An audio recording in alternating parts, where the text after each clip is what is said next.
प्रिय छात्र छात्राओं, सुप्रभात। आज हम लोग भारतीय शिक्षा के इतिहास के संबंध में चर्चा करेंगे कि भारतीय शिक्षा का इतिहास क्या रहा है। ये बीएड के विद्यार्थियों के लिए, डीएलएड के विद्यार्थियों के लिए, बीटीसी के विद्यार्थियों के लिए और एमएड के विद्यार्थियों के लिए एक योग्य शिक्षक बनने के लिए इसकी जानकारी आवश्यक है। अगर वास्तव में हम देखें तो भारतीय शिक्षा का जो इतिहास रहा है उसको अध्ययन की दृष्टि से 5 भागों में बांट दिया गया है। हम 5 भागों में बांटकर भारतीय शिक्षा को अध्ययन में लाते हैं, प्रयोग में लाते हैं।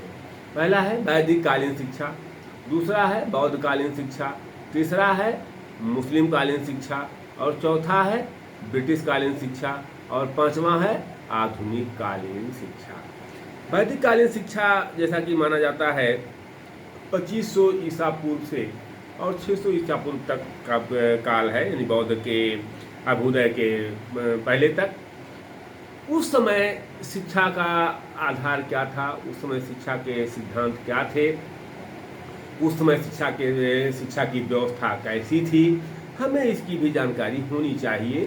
क्योंकि हम भारत को हम कहते हैं विश्व गुरु की उपाधि से अलंकृत था, तो ये आधुनिक शिक्षा से विश्व गुरु की उपाधि से अलंकृत नहीं था। आधुनिक शिक्षा व्यवस्था तो इस तरह से है कि जो विश्व के विश्वविद्यालयों की रैंकिंग होती है उसमें भारत कहीं 100 से ऊपर एक आध विश्वविद्यालय कभी आ गए तो आ गए, बाकी नहीं। यानी इस समय हमारी जो शिक्षा व्यवस्था है वो एकदम चरमरा नहीं गई है, ध्वस्त हो गई है। मेरा अपना मानना यह है, हो सकता है मैं गलत हूँ, क्योंकि आप लोग भी समाज के बुद्धिजीवी वर्ग से बिलोंग करते हैं, आप लोग भी जानते होंगे कि व्यवस्था स्थिति क्या है।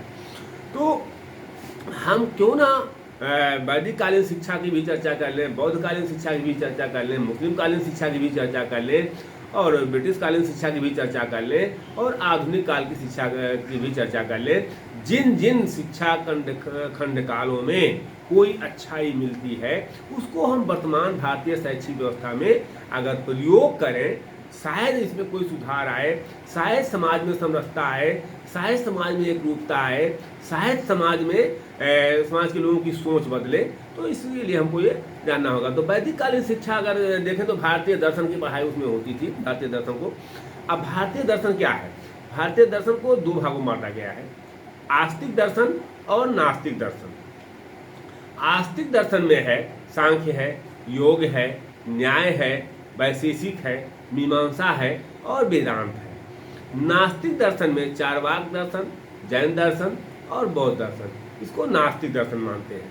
अब यहाँ नास्तिक को आप छोड़ के आस्तिक पे आइए। कहाँ से भारतीय शिक्षा में कमियां आई? अगर उस शिक्षा का पतन हुआ, किसी चीज का पतन होता है तो उसमें कुछ कमियां आती हैं। कहाँ से कमियां आई, उन कमियों को अगर दूर किया जाए तो हमको देखते हैं। ये सांख्य, योग, न्याय, वैशेषिक और मीमांसा तथा वेदांत। अब वेदांत को 6 भागों में बांटा गया है, बांटकर अध्ययन किया जाता है। शंकराचार्य का अद्वैत वेदांत, रामानुजाचार्य का विशिष्ट द्वैत वेदांत, या जो है भास्कराचार्य का भेदाभेद वेदांत और माधवाचार्य का द्वैतवादी वेदांत, निम्बकाचार्य का द्वैत वेदांत और वल्लभाचार्य का शुद्ध द्वैत वेदांत। ये 6 भागों में बांटे गए हैं। अब वही जो है 8 भाग हैं। और कांड का शैव विशिष्ट द्वैत वेदांत और विज्ञान भिक्षु का अभिवादयत्ववादी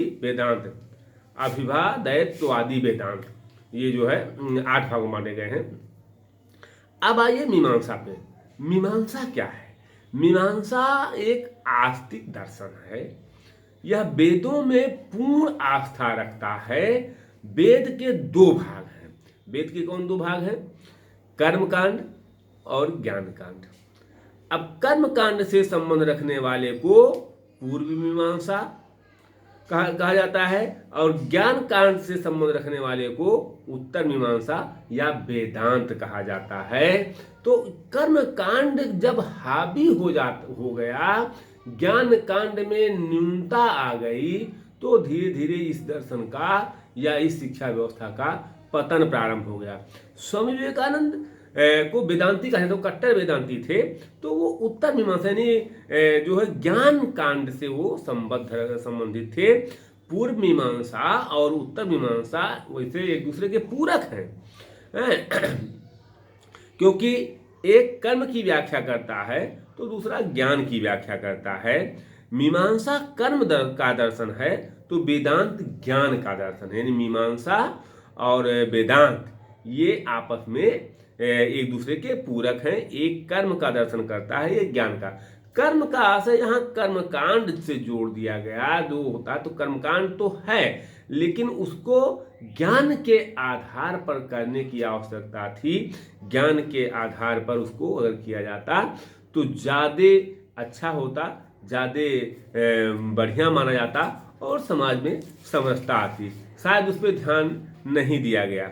मेरे कहने का आशय यहाँ ये है कि समाज जो है वो आज के परिवेश में बदल रहा है। आज समाज और व्यक्ति का संबंध ईंट और दीवार का संबंध जैसा हो गया है, और शिक्षा का कार्य एक सुंदर एवं सौम्य समाज का निर्माण करना हो गया है। जो शिक्षा व्यक्ति और समाज के हितों का सामंजस्य स्थापित नहीं कर सकती, वो शिक्षा निरर्थक है। भाई ऐसी शिक्षा का क्या मतलब? इसे कहने का आशय यहाँ ये है, विवेकानंद ने भी इसी बात को कहा है कि आज अगर ये देखा जाए तो ये कोरे अध्यात्म से काम चलने वाला नहीं है, नहीं चल सकता। जीविकोपार्जन के लिए किसी न किसी व्यवसाय में दक्षता की आवश्यकता है। वो ज्ञान प्राप्त करने के लिए एकाग्रता को अति आवश्यक मानते तो थे, और एकाग्रता के लिए ब्रह्मचर्य, और ब्रह्मचर्य के लिए वैदिक एवं बौद्धिक एवं आध्यात्मिक शक्ति उत्पन्न होती थी, जो समस्त शिक्षा का जो आधार है। यानी अगर बौद्धिक एवं आध्यात्मिक शक्ति नहीं है तो फिर शिक्षा आप प्राप्त नहीं कर सकते हैं सही ढंग से। तो इसलिए बौद्धिकता, अब बुद्धि का संचालन कहाँ से होता है, हम उस पर भी चर्चा करेंगे। तो अगर ये कहा जाता है कि अगर 1 वर्ष की योजना है तो अन्न उगाओ, तुरंत लाभ आपको मिल जाएगा। 10 वर्ष की योजना है तो पेड़ लगाओ, और 100 वर्ष की योजना है तो मनुष्य बनाओ। क्योंकि मनुष्य का निर्माण होता है शिक्षा के द्वारा, इसलिए शिक्षा पर बल देने की आवश्यकता है। जब तक शिक्षा पर बल नहीं देंगे तब तक हमारे देश में कोई सुधार होने वाला नहीं है। अब अगर देखा जाए तो पाश्चात्य और भारतीय वेदांत का शारीरिक एवं धार्मिक शिक्षा का, भौतिक और आध्यात्मिक मूल्यों का, प्राचीन एवं आधुनिक शिक्षा आदर्शों का उन्होंने समन्वय जो करने का प्रयास किया विवेकानंद जी ने, वो बहुत ही सार्थक रहा है। तो इस आधार पर हम देखें तो हम फिर आगे चर्चा करेंगे वैदिक कालीन शिक्षा का पतन क्यों हुआ और बौद्धकालीन शिक्षा का उदय क्यों हुआ, इन सब पे क्या कमियां रही हैं, हम इन पर धीरे धीरे चर्चा करेंगे। यानी मेरे कहने का आशय ये है कि शिक्षा के सभी अंगों को विद्यार्थी जाने, और फिर हम आगे इस पर चर्चा करेंगे। बहुत बहुत धन्यवाद आप लोगों को।